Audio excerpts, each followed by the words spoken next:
Welcome to my YouTube channel, and this is Ricky Sambo. In today's lesson, we want to revise Science Paper 1, which was written in 2022 under GCE. So let us go by looking at the first question so that we can get started. So you have to answer all the questions in this section. So the first one is, which of the following is not an example of a basic unit? So the first one is ampere, and then the second one it is meter, and then we have seconds, and then watt. So you find that ampere, it is a basic unit, so as meters and seconds. So the answer here, it is D. Okay, so we can move to the second one. So the following diagram shows a broken rule used to measure a length of an object. So we have an object here, so this is an object, and then we have a broken rule, as you can see. So what is the zero error and the actual length of the object? So first of all, before answering, it is very important that you understand what we mean when we say zero error. So when we say zero error, we are saying that zero error is an error caused when an instrument does not start on zero. So like in this case, it is starting from here, as you can see. So we have here. So now this is the zero error because the rule has no zero. So in this case, as you can see, you'll find that if here we have a 4, so this is 4 centimeter. So here, obviously, this is 3.9, and then this is 3.8. So let us mark 3.8 centimeter. And then let us move. Here we have 6, 6.1, 6.2, 6.3, 6.4, 6.5, 6.6, 6.7, 6.8.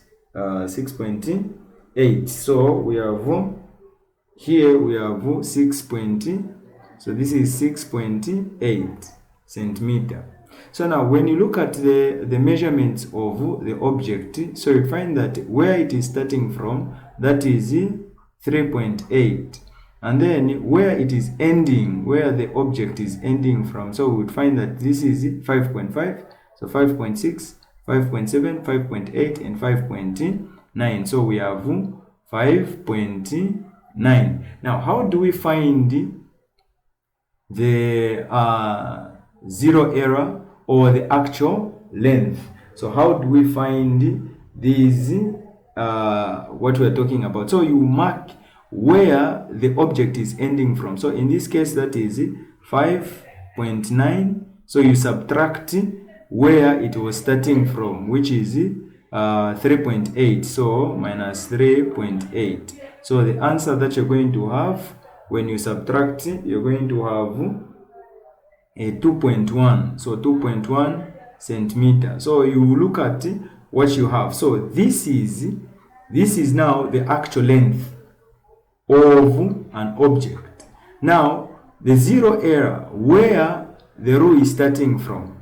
So it is starting from 3.8. So meaning that you are going to have 3.8. So 3.8, which is A, and then the actual, which is 2.1. So the answer is A. A person dropped an orange from a basket on his head 1.8 meters to the ground. With what velocity does it strike the ground?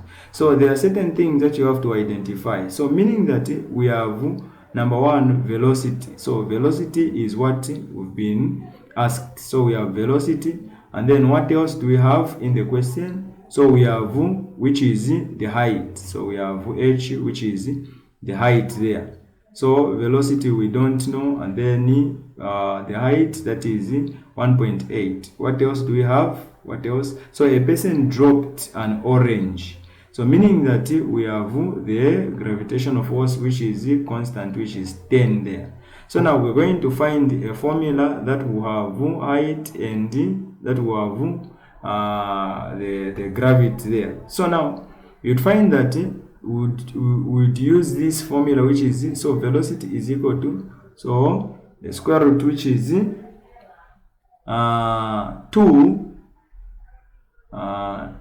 and then we have a formula which is this one. So we're going to substitute from what we have from the information that we have.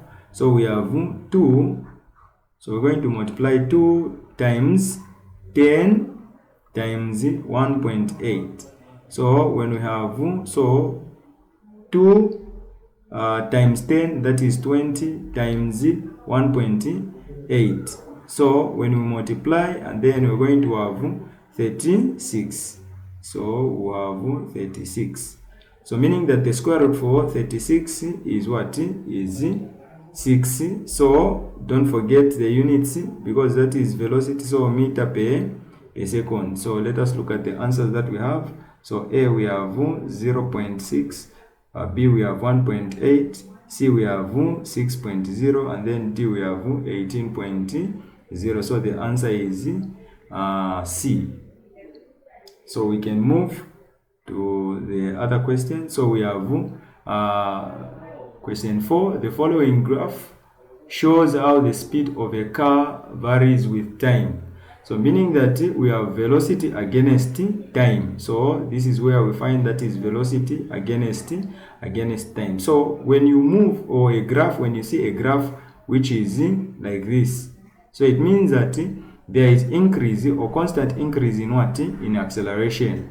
So you'd find that this is the distance that we have. So there was an increase in acceleration, and then they've asked us to say what was happening to the motion of the car between 10 seconds and 20 seconds, question mark. The acceleration of the car was, so we don't know. Let us try to find out. So this is where we want to look at, where we've put an X there. So meaning that what was happening to acceleration of a car at point X, meaning that between 10 and what? And 20. So here you'd find that velocity is what? Is constant there. So now, because velocity is constant, here they've asked us to say what is the acceleration of a car. So here, here there is an increase in what? In acceleration. So meaning that there will be an increase in acceleration here. And then when you reached here, you'd find that from this direction, you'd find that the acceleration was 0, because there was no increase in acceleration. Let us look at the answers. So constant, which is no. B, we have decreasing. No, it is not convincing. And then C, increasing. No. So the answer is D, which is 0. We can move. So we have question 5. A uniform plank is pivoted at its midpoint. So we have the midpoint here. It is the midpoint there. So 2 weights. So we have this weight and this weight are added to the plank. 1 weight on each side of the pivot in the position as shown in the following diagram. So we have X here, and then we have distance. So we have, this is distance, and then here we have again distance. Also there we have what? We have distance there. So now the answer, the question is, at vertical force is applied at end X to balance the plank. What is the size and the direction of this force? So we want to see the direction and the size of the force which was applied to the end, which is X, to the end of the plank, which is X there. So it is very important that we understand and we know that the clockwise, the side which is the balance of the clockwise, should be equal to the balance of anti-clockwise. So we would say force times distance is equal to force times distance. So because we have two sides, so we have this side, which is we have this side, so which is we can say this is 1, and then we have another side which is 2. So here we would say we have side which is 1, and then here we have 1, and then here we can say 2, and then we can say there 2. So now we can identify. So side 1, this is what we are looking at. So the weight is here, and then the distance also is there. So now when you look very closely, you'd find that this x that we want, this x here, this x that we are looking for, when we multiply, we'd find that we're going to have the answer, or it will help us to find the answer that we are looking for. So we'd say this x times 4, and then plus, so plus 12, so plus 12 times 2 is equal to, so 8 times 2. So where the 8, so this is the weight, and then the distance there we have, and then we can calculate, or we can solve.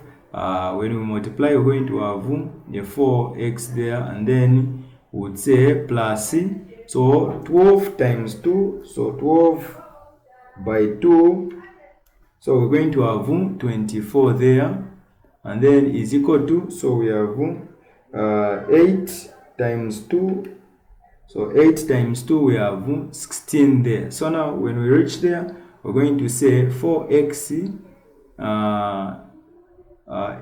plus 12, 24 is equal to 16, and then we can say we collect the like terms here, we collect the like terms. So 4x is equal to, so we have 16 minus 24, and then we're going to say 4x is equal to 8, negative 8, and then we divide 4, then what are we going to have? We're going to have which is negative 2. So meaning that this negative that we have here, it means that is the anti-clockwise. So it was acting opposite to the direction. So when you look at the question or the answers that we have, we are saying that, okay, let us move.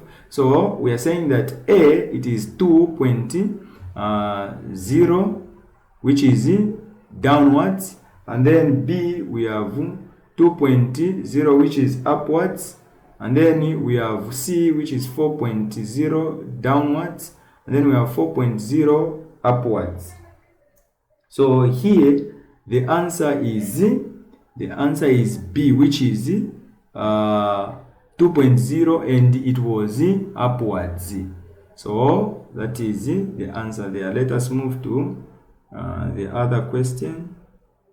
So the following diagram shows a small pickup weighing, so we have 5,000 Newton, approaching a hill. It moves up the hill at a constant speed.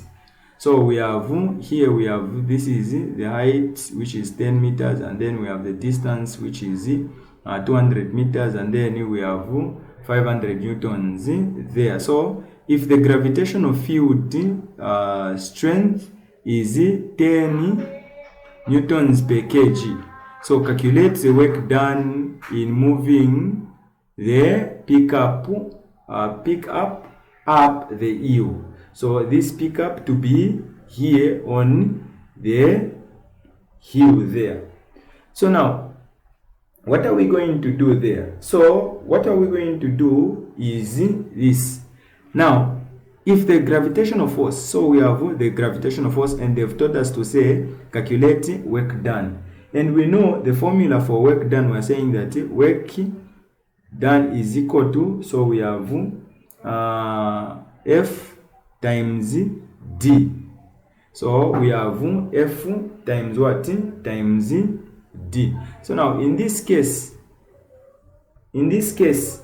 what have we been given here? So we have so meaning that we've been given weight. So we've been given weight, which is 5,000 newtons, and then what else do we have? What else do we have here? Because we are looking at here, so it should reach at this point. So now we will not use this, but we're going to use this distance that we have for this load to be at this point, which we've marked to be X there. So we'd say, so we have D, which is 10 there. So we can substitute. So we are saying that 5,000 times 10. So 5,000 times 10, what do we have? So we're going to have 50,000. So we're going to have a 50,000. So now, because here the answer, when we look at the answers that we have there, so the answers that we have, so we would say, therefore, so we would say 5.0 times 10 raised to the power 4. So you count only the zeros that we have. So 1, 2, 3, 4. This is the power that we have, and then we say joules. So the answer here, it is A. So we can move. The following diagram show a simple machine. So we have a simple machine here. So we have handles, and then we have a wheel. So this is a wheelbarrow. So now we are saying that what type of simple machine is it? So what type of simple machine is this? So we have a gear, a lever, a pulley, a wedge. So the answer is a lever. So let us move to question 8. So question 8. The following diagram shows boiling water and ice in a test tube. So we have steam, and then we have boiling water, and then this is a tube or a test tube, and then we have wire gills. So this, we have wire gills there. As you can see, we have wire gills there, and then we have ice cubes. So now, what is the aim of this experiment to show that? So we have A, heat cannot travel downwards, and then B, we are saying that ice cannot melt in the boiling water, and then we say steam is a good conductor of heat, and then D, we are saying that water is a bad conductor of heat. So when you look very carefully, you'll find that here water will be boiling. So because it will be boiling here, the ice cubes will not melt, meaning that water, it is a bad conductor of what? Of heat. So the answer is, we have D there. Let us move to question 9.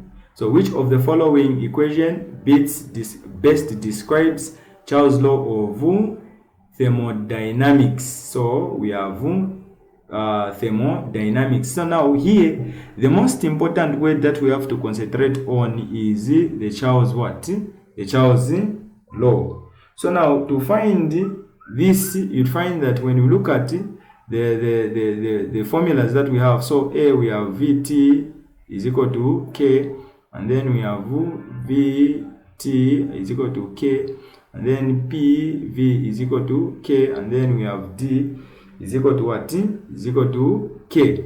Now, because we are looking at the best equation which describes Charles' law of thermodynamics. So when you look at the answers that we have, so the answers that we have, the answer suits best is B there. Okay, we can move question 10. The following diagram shows thermometer used in a school laboratory. So we have, these are thermometers. So we have T, U, V, and W there. So thermometer has the highest range, and which thermometer has the greatest sensitivity. So when we look at the range, we are saying that the range is the difference between the highest and the lowest point. So the difference between the highest and the lowest point. When we look at the first one, which is T, so we have the lowest point, which is 0, and then the highest point is 20 degrees Celsius. Here the lowest point is 0, and then we have the highest point, which is 40 degrees Celsius. Here it is 200 degrees Celsius. Here it is 300 degrees Celsius. Now, how do we find, number one, the greatest range? So how do we find the greatest range? So by finding the greatest range, we're going to look at how these are looking. So when you look at it, we have, this is from the, we have 140, and then here we have a 0, and then here we have a 0. So meaning that the range here it is 20, here it is 40, here the range is so we have, this is the range from 0 to 200, and then here the range we can do some maths there. So we say 300 minus 140. So 300 minus 140, what do we have? So we have 300 minus 140. So we're going to have 160. So we have 160. So now when you look at what we have, so meaning that the one which has the highest range is V, or the greatest range, it is V. So the answers that we are looking at here, the greatest range, so meaning that this one is disqualified and this one is disqualified. So let us look at the greatest sensitivity. Now, what do we mean when we say the greatest sensitivity? Meaning that the thermometer should read any slight change. It should read. So meaning that which one of the two? So when you look very closely, because we're looking at U and T. So we have U and T. That is what we are looking at. So meaning that U, it is, when you look very closely, you'd find that we have it has expanded and it is exceeding here. And then we have a 20, so here it is reaching there. So now the one which has the sensitivity is what? Is T. So which has the greatest sensitivity. So the answer here, it is what? It is B there. So we are on question 11. So we are saying that a wave of frequency which is 13,000 Hz travel 1,300 meters in 2 seconds. What is the wavelength of the wave? So now, how do we find the wavelength of the wave? So here it is very important that we look at the question very closely. So you find that the velocity, or for us to find the wavelength, you find that we have to find a formula. So here we have, it will travel, so we have that the wave will travel this distance, and then in what? In 2 seconds. And then we have the frequency, so the frequency has been given as well. So we'd say velocity, so velocity, the formula, the velocity is equal to frequency. So frequency times wavelength. So wavelength. So that is what we have there. So this is the formula that we're going to use. Now it is very important that we understand, because they've asked us to say we want to find velocity. Now how do we find velocity? let us find the speed. So when we find speed and velocity can be used interchangeably. So we are saying that speed is equal to distance over time.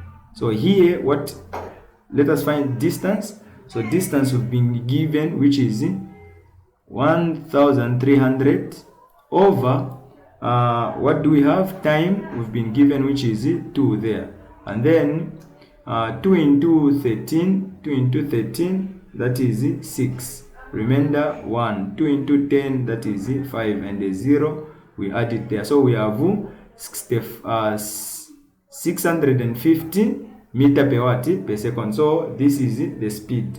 So this speed will act as velocity there. So meaning that we say velocity, that is 650, is equal to the frequency. If we've been given the frequency, so the frequency we've been given, so 13,000 times we have the wave length, so that is lambda. So we have here we can say, and then here, okay, so times okay, so we're going to multiply there, and then we'll say 13,000 here, and then 13,000 there. And what do we have? So we are saying that 650, and then we divide 13,000. So we're going to have 0.05. So 0.05. So because we are looking at the wavelength, so that is in meters. So when we look at the answers that we have, so we have 0.05, and then we have 50, and then 0.50 or 50, and then we have 5, and then we have a 50 there. So now the answer here, it is A. So let us move quickly to question B. So light travel from air into a glass block of refractive index 1.5 as shown in the following diagram. So we have a glass block, and then we have 60, which is the angle which we've been given. So calculate the angle of refraction in the glass block. So we know and we understand to say, when we are calculating this angle, the angle of refraction, so we would say okay, so we would say sine, so this is sine, so we have the incidence over sine, which is what? The refraction, or the angle of refraction. So we can substitute there. So we can substitute there. So we've been given, which is the refractive index. So here we would say the refractive index is 1.5 is equal to, here sine we've been given, which is a 60 there, and then over sine r. So we don't know, so we're going to introduce a 1 so that we can cross multiply. So it will be we have 1.5 sine r. So we have sine r is equal to sine 60. So what are we going to have? So there we're going to so that we can leave the sine r. So we're going to do that, and then here we're going to do that. So this one will go and this one will go, and then we would say sine 60 we divide 1.5, what are we going to have? So we're going to have a 0, so the answer will be 0.577350269. So here, remember, we have sin r. So we have sin r. So sin r is equal to this, which is 0.5773502. Then we have 6, and then we have a 9 there. So meaning that the sign will move this side. So r will be sine inverse, and then we can put this. And then what are we going to have? So meaning that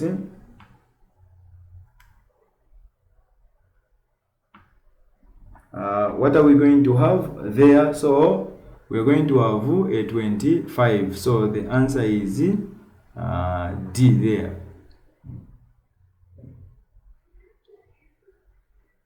So we've moved. Sorry, the answer here it is 35. The answer here it is 35. Sorry. So we've moved. So a person standing 150 meters from the front of a cliff, clap his hands once and hears an echo after 1.9 seconds. So find the speed of sound in air. So we have this one there, and then a person was standing here. So now this person claps, and then you find that there will be movement of sound. So, and then this person receives an echo there. So now it is very important that we understand this is 150 meters. And then what else are we finding there? What else are we finding there? What else do we have in the question? So receives an echo, and then the time we have time which is 0.9 seconds. So find the speed. So we want to find the speed. So we would say the formula speed is equal to distance over time. So in this case, you'd find that speed moved we would say distance, we are looking at 2 there. We are looking at 2 there because we have now sound goes this direction, and then sound goes again back to the person. So meaning that we're going to have distance 1, and then we're going to have what? Distance 2 there. So in this case, we would say 2 times 150 over 2 times 150 over 0.9. So when you multiply it, find that you're going to have on top, we're going to have 300 there, and then when we divide, what are we going to have? When we divide, we're going to have 3.3. So we have meter per what? Per second. So the answer here it is D there. So let us move. Which of the following does loudness of sound depend on? So the loudness of the sound depends on what? So we are on question 14. So here the answer is we have amplitude, and then we have frequency, we have pitch, we have wavelength. So the answer is amplitude there. So let us move to question 15. The following diagram show a small compass which compass close to a strong bar magnet. So we have a compass, as you can see, on top of these magnets. So we have a needle or a compass is put like this. So meaning that always it points to the north. And then this compass, you'd find that always it moves in the direction of where the magnetic fields are moving. So in this case, we have a bar like this. So the magnetic fields always, they move from the north going to where? To the south. So in this case, they've asked us to say which diagram shows the correct compass direction. So which one shows the, so we have this one no, and then this one also no, this one, but the answer is what? The answer is D there.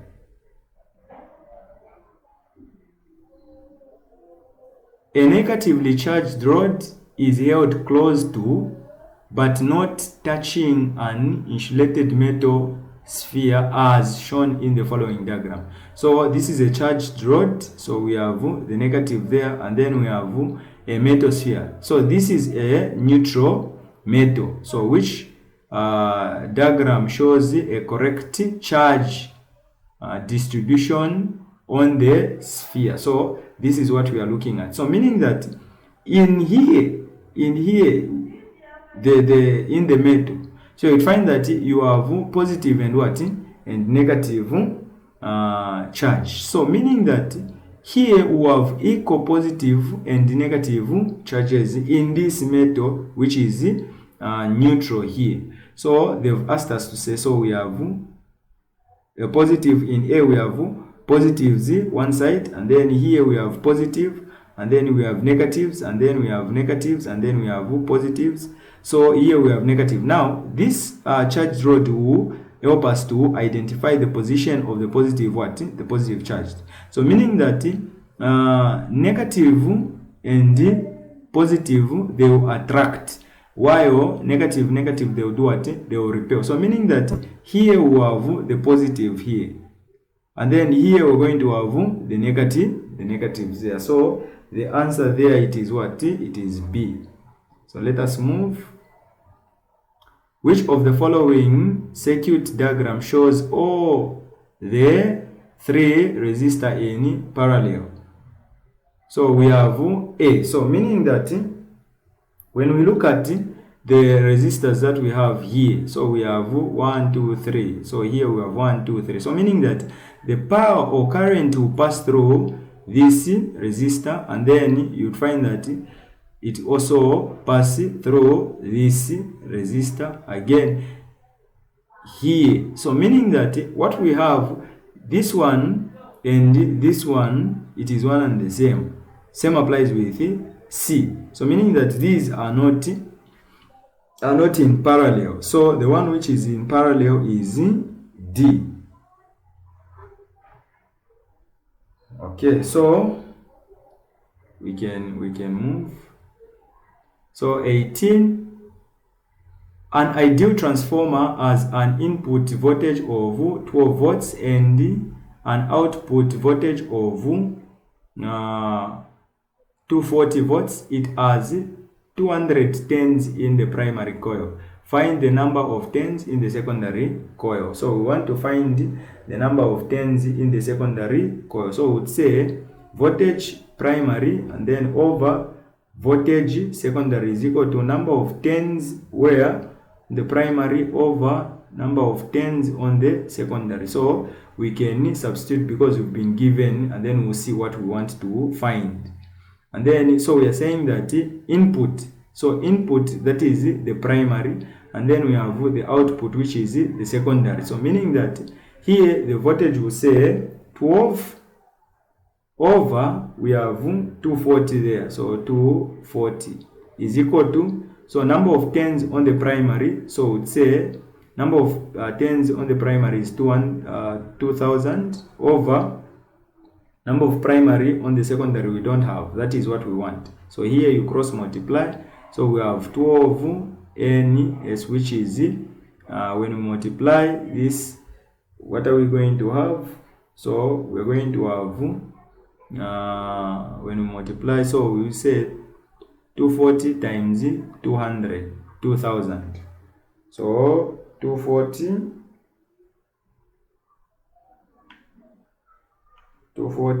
times 200, 2000, sorry. So what are we going to have? So we would say we're going to have 480,000. So 480,000. So here we would say 12. So cancel there, and then we will say here 12. So we divide 12, what are we going to have? So we're going to have a 40,000. So here the answer is 40,000. So the answer is C there. Which of the following radioactivity emission has the strongest ionizing effect? So we are on question 19. So meaning that we have the X-ray, and then we have the gamma, and then we have beta, and then we have the alpha there. So meaning that which one has the strongest ionizing effect? So the answer here it is which is D, which is alpha. Why? Because we are saying that particles in alpha are positively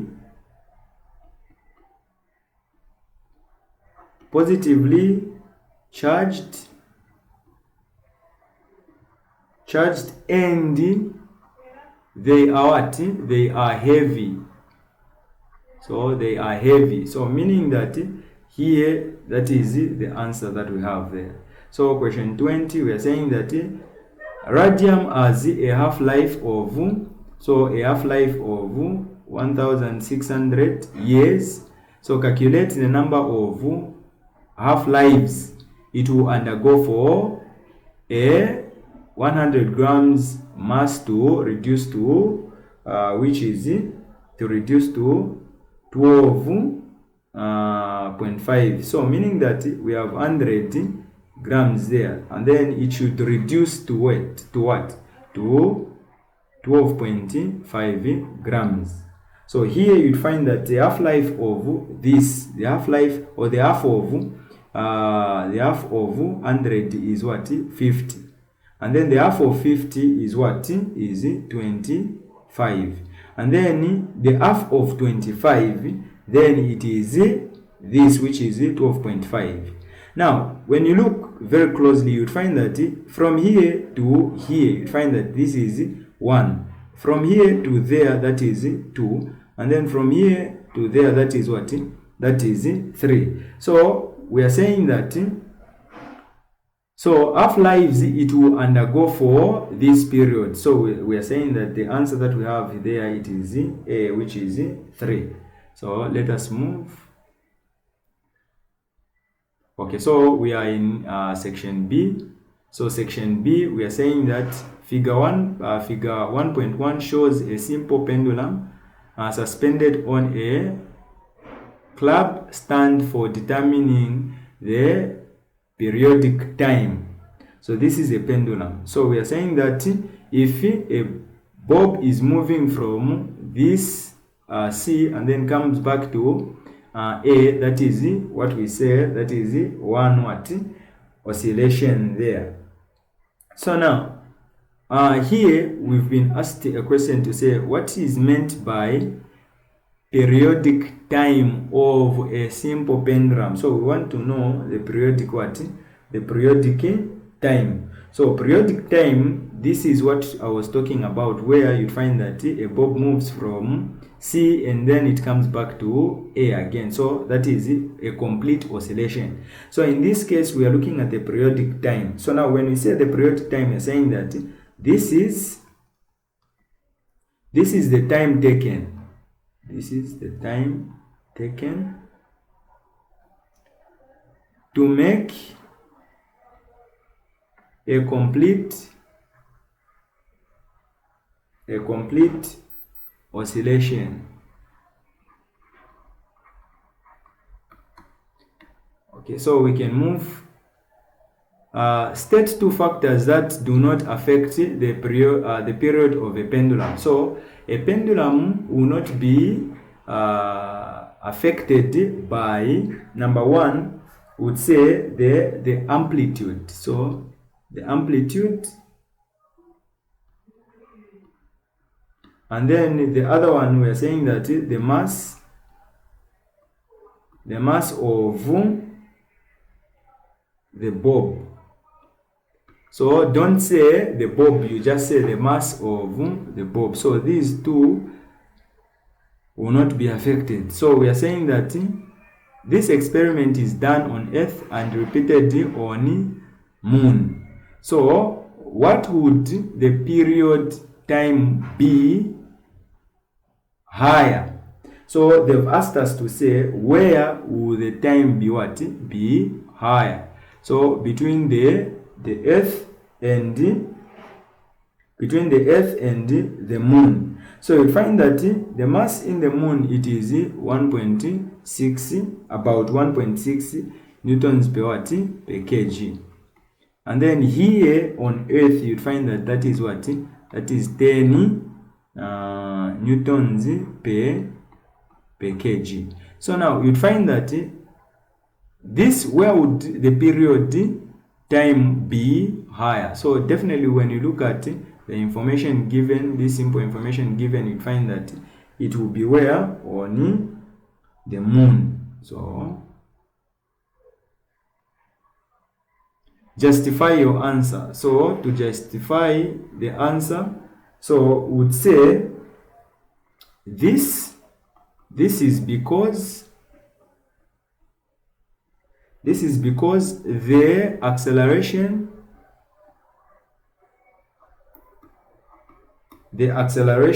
due to gravity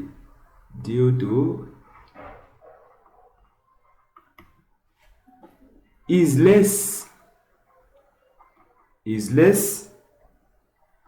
on the Moon, and this results in longer periods. Like we said, we are saying that you'd find that on Moon, that is 1.6, and then we have Earth there, that is 10. Okay, we can move.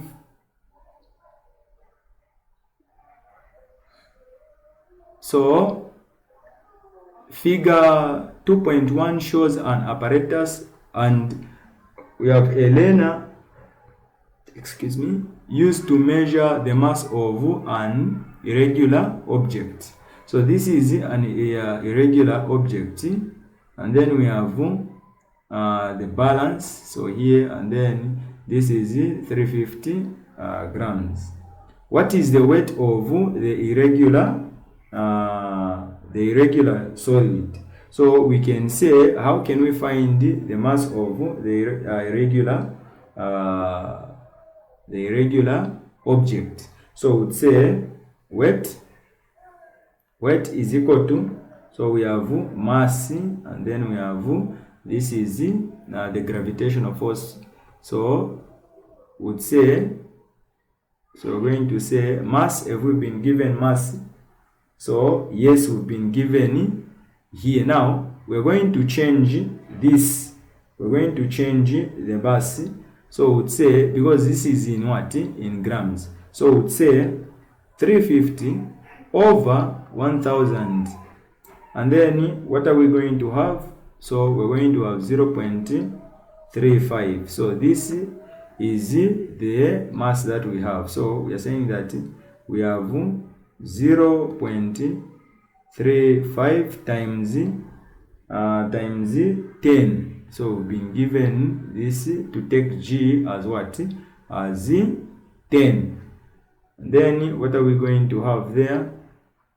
So the answer is 3.5 Newton. So that is the answer there.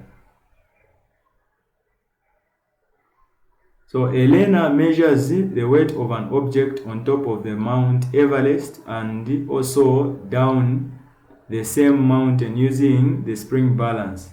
So the question is, what was his observation about two heights? So we have Mount Everest on top of the mountain there, and then down, and also down the same mountain using the what? The spring balance there. So now we are saying that what was the observation about the two weights? So we are saying that the weight of an object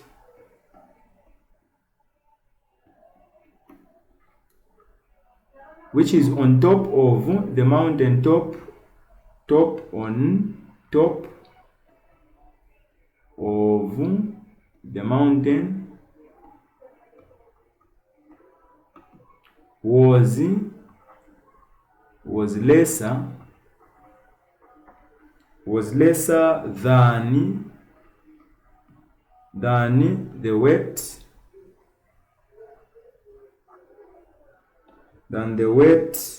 down the mountain. Why? From what we said earlier, there will be that change here. It is lesser. Give a reason for the learner's observation. So this is because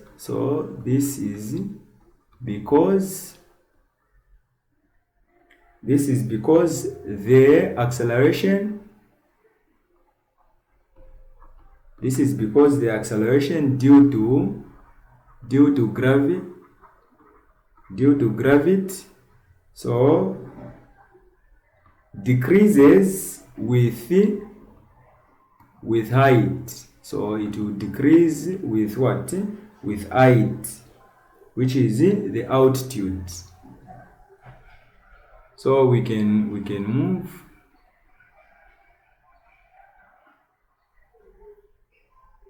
Figure 3.1 shows the graph of a car that moved from residential area into town. So a car was moving from A to B, B, C, and then we have D there. So velocity against time. So describe the motion of the car from A to B. So from A to B, we are saying that we are describing here. So you should be very careful and understand the question. So we are saying that describe the motion of the car from. So we have A, B. So what was the car doing from A to B? There we would say the car has constant acceleration. And then B to C. So B to C, we looked at this earlier. So B to C, we are saying that the car has constant velocity. And then we have C to what? To D. So to C to D, we are saying that the car now was coming to rest. So the car has constant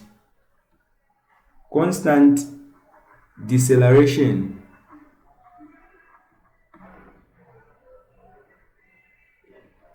Okay, so we can move. What was the acceleration when the car was moving with a constant velocity? So we are saying that acceleration was 0.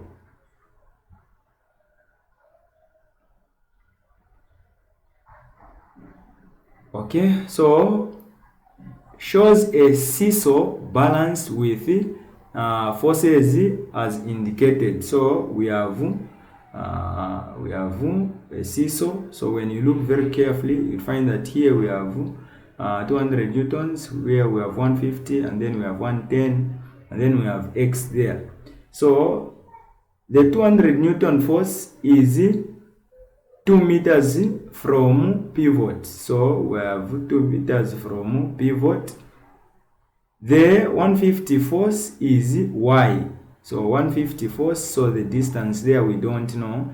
Meters from the pivot, and 110 force is 2 meters from the pivot. State the principle of moment.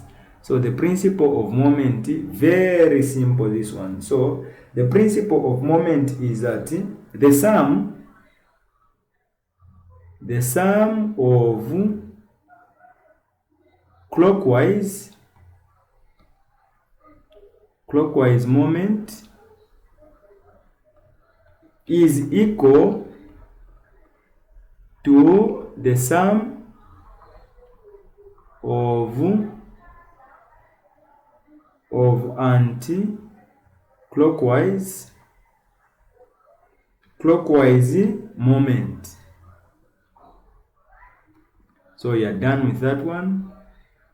So calculate the distance.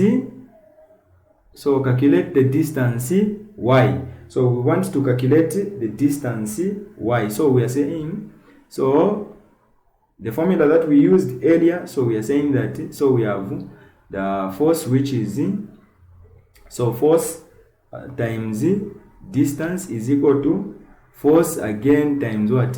Distance. So here we can still say this is clockwise, and then this is clockwise, this is anti-clockwise, and then this also anti-clockwise. Or if you want, you can say this is 1, 1, and then there we can say 2, and then 2 there. So now we can identify to say we have this, so meaning that the clockwise is here.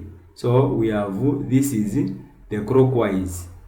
So this is the clockwise that we have there. So now what are we going to do? So we would say, because we are looking at the clockwise, so we would say 150 times y plus 110 times 2. So because we have we want to calculate, here we have y, so this is the coming of this y is equal to, so we have 200 times 2. So we can solve. So here we're going to have 150 y plus, here we're going to have what are we going to have there? We're going to have 220 is equal to, here what are we going to have there? Here what are we going to have when we multiply? So we have 0, and then we have 2 there, and then we have 2 also, and then when we multiply here we have a 4, so 400, and then here 150 y is equal to 4, we subtract 220, what are we going to have when we subtract 220? So let's say 400 minus 220, so we have 180 there. So we're going to have 180, and then we have 150y, so 150 here, also 150, so there. So what are we going to have when we subtract? So let's say we divide 150, so we're going to have a 2, so the answer is 1.2 meters. So this is the answer. So you are not supposed to answer on this page. So we wanted, or we're answering using this space so that we can refer to the figure which was given. But in your exams, you should use the space which was provided here.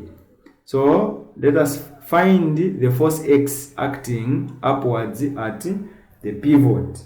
So we want to find the force.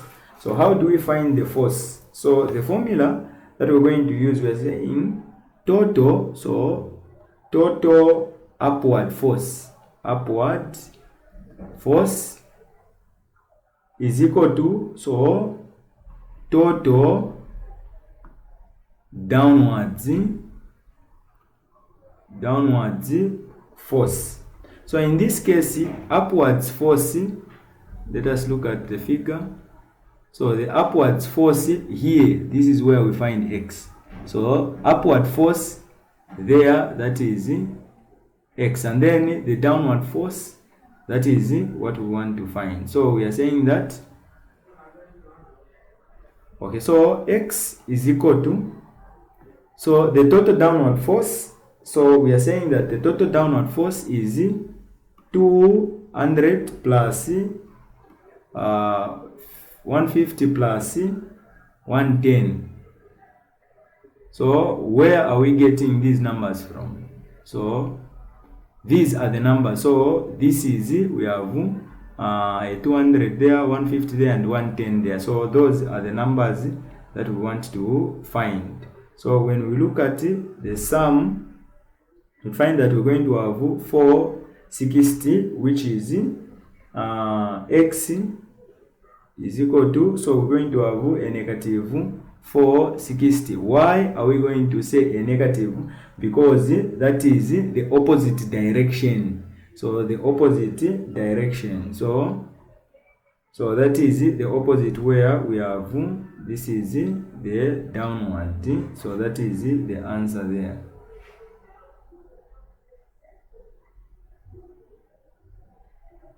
Okay, so we are on 5. So we are saying that 8 brick fell from a building under construction. The brick fell from a height of we have 80 meters. So take G to be 10.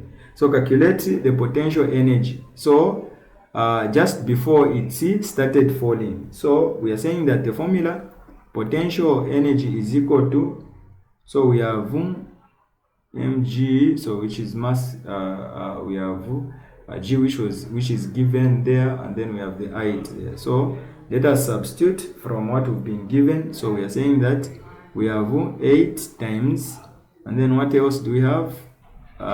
10, and then times the height, which is 80 there. And then when we multiply, we're going to have 80. So 8 times 8, what are we going to have? That is 8 times 8, that is 64, and then the 2 zeros there. So this is the potential energy in joules. So after falling half, so we are saying that the half, so the potential energy is equal to, so times what we've calculated here, what we've calculated there, because that is the half.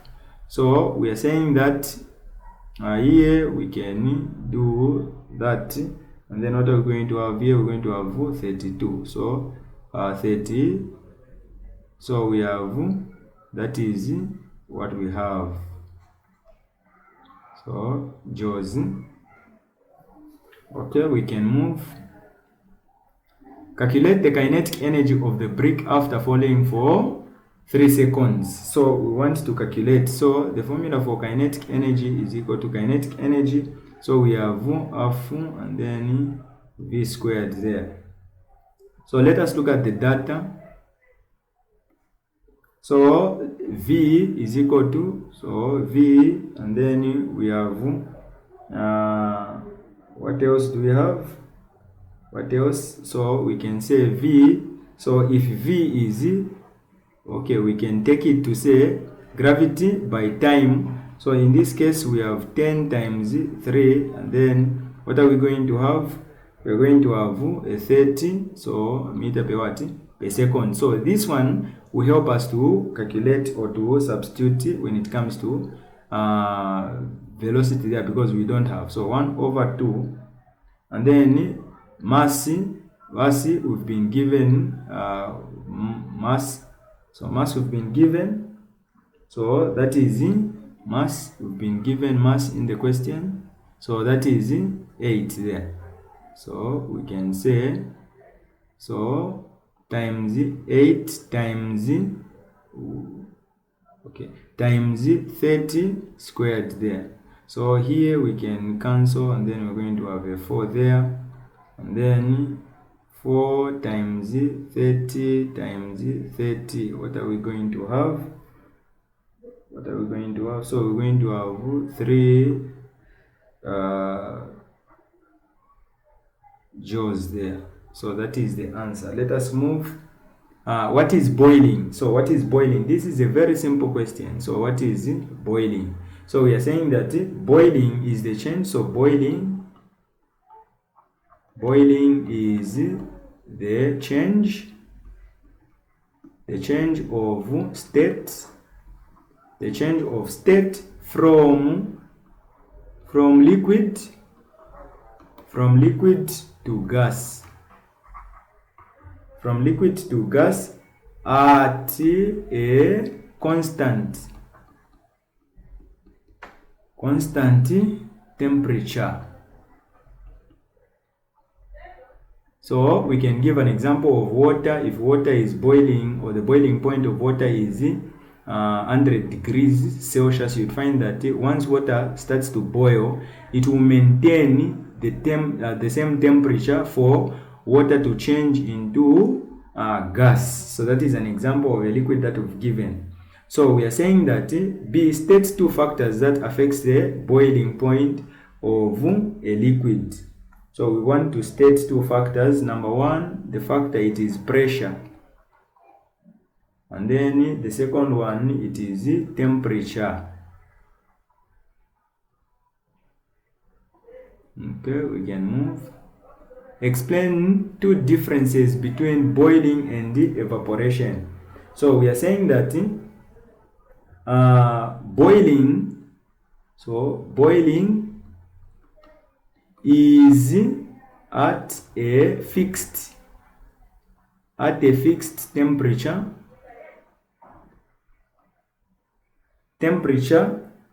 while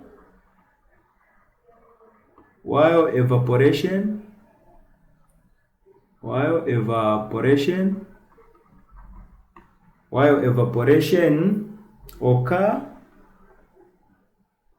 at any temperature. Okay, that is the first one. The second one is we are saying that boiling is throughout. So boiling is throughout.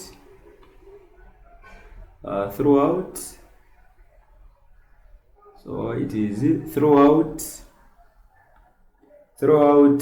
the liquid,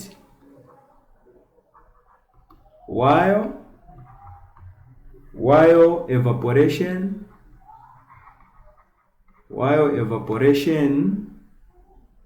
is on the surface of the liquid. Okay, so we can move. Okay, here we can move. So we are saying that show figure 7.0 shows the brightness of electromagnetic radiation with different wavelength. So we have the brightness and then the wavelength, it is going this direction. So we are saying that from the graph, determine the wavelength where the radiation is the brightest.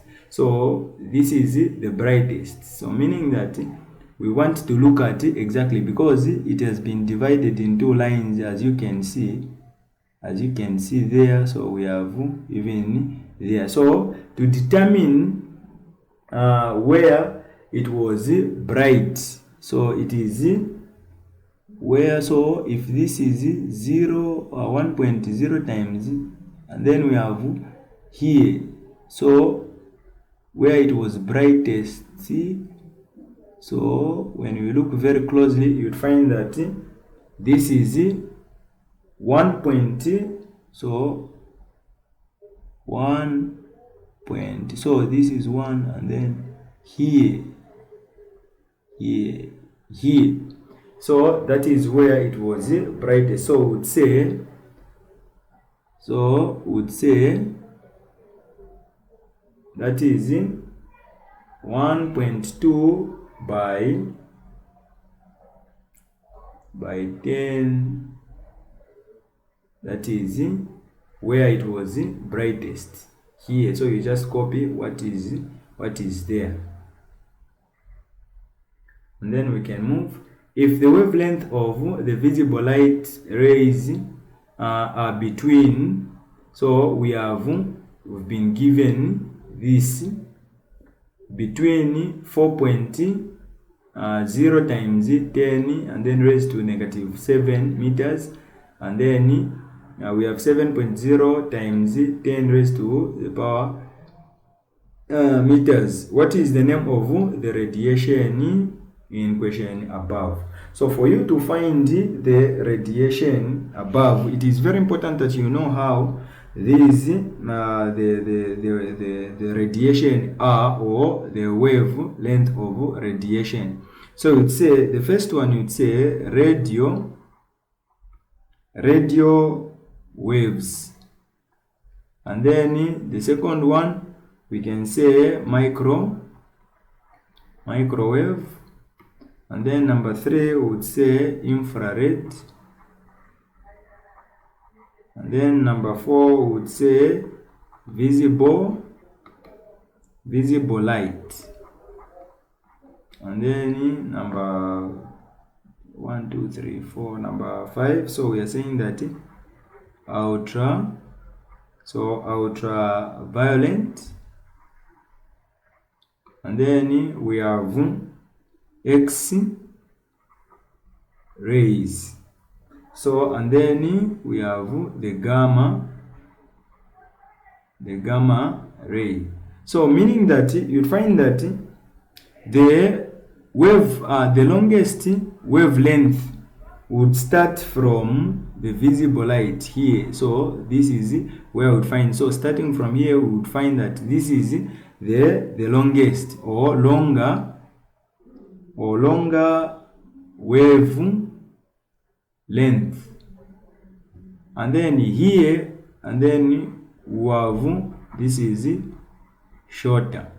So now when you look at the question is if the wavelength visible light is here between, so we have visible light which is between this and we have 7.0 times which is raised to that which is meters. What is the name of the radiation in above? So here when you look at which one, this one which we have been given there, we can find it and we can solve it. So when you look very closely, you'd find that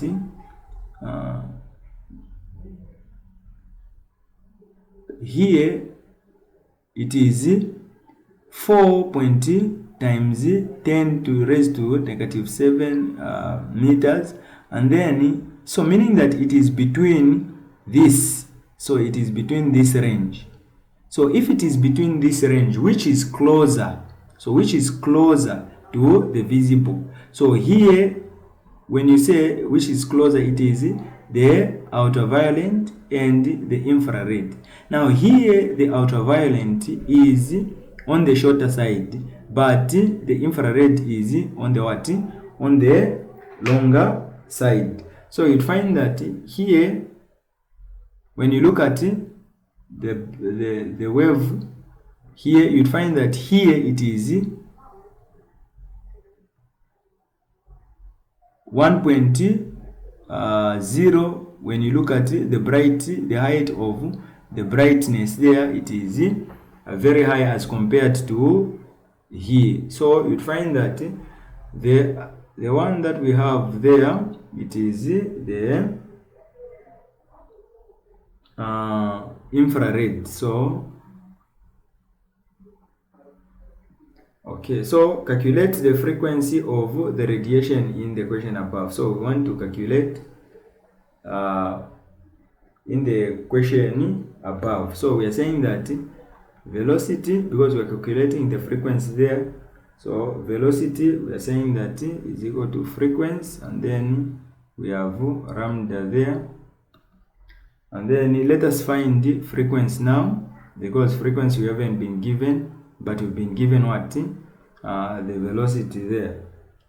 So what are we going to do there? So we would say which we've been given here, so we've been given times 10 raised to the power 8, and then over what are we going to have? So meaning that here maybe you haven't understood how we came up with this. So what are we looking at? We are looking at the frequency there. So you can make frequency the subject of the formula. So when you make frequency the subject of the formula, you'd find that we're going to have the frequency. So let us find frequency as the subject of the formula. So here we say, and then there would say lambda there. So this. So our frequency is our volume over, which is the lambda. So this is now the velocity which has been given. This is the same that we've put here. And then we've calculated before. So we've calculated the wavelength.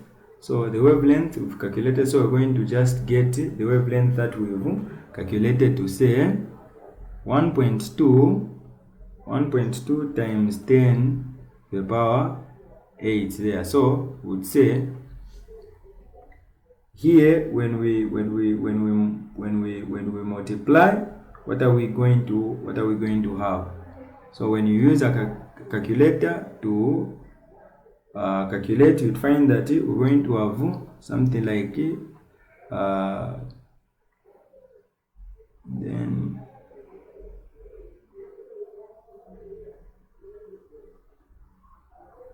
okay, and then to put them in standard form, you'd find that we're going to have 2.5 times 10 to the power 14, and because we are looking at the frequency that is there. And then state one use of radiation. So we are saying that they are used. So they are used in remote control.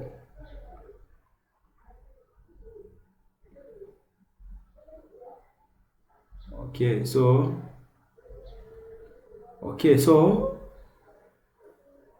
shows figure 8 shows bar magnet with different poles. So we have here P, Q, and then R, and then we have V, T, we have Y, and then we have W there. This is the simplest question. So identify the following poles. So P. So we want to look at P. What is P? So P would say P is south. Okay, we identify to say that is south because a magnet should have a south, and a north. So if we've identified to say this is south, so we can write south pole. And then what is R? So we have R, which is what? So R, that is south pole. How did we know that this is south pole? Because the magnetic fields are entering here. So magnetic fields, they move from from north to south. So from north going to south. So the direction is like that. So when you look here, we have the direction there. And then T, so T, it is the north from what I've explained there. So we have north pole. And then what about Y? Where is Y? So Y, same, that is the north pole as well. So even T here, it is because here they will do what? They will repel. Even here they will do what? They will repel. And then even here you'd find that here there is an arrow there, so meaning that this part is receiving what? Magnetic fields. So this is south. Okay, we can move to question 9. So the circuit consists of, we have 12 volts battery with a combination of resistor between points A, X, Y, and Z. So we have X, Y, and what? And Z there. So calculate the effective resistance between Y and Z in the what? In the circuit. So we want to calculate. So we'll say R is equal to, so we are saying resistor, which is resistor 1 times resistor 2 over resistor 1 plus resistor what? 2 there. And then what are we going to have there? So we're going to have 6 times 12. So 6 times 12, and then 6 times 12 over 6 plus 12. What are we going to have? We're going to have 6 times 12, that is 72 over 18.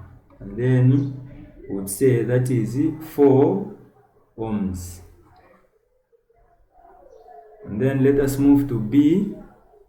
So B, find the current through resistor 2. So we want to find the current which passes through this resistor, which is 2 there. So we would say resistor is equal to, so resistor 1 plus resistor 2. And then what do we have there? So what do we have? Resistor. We are looking at here. Sorry. So we are looking at B. So okay. So the current. So we would say resistor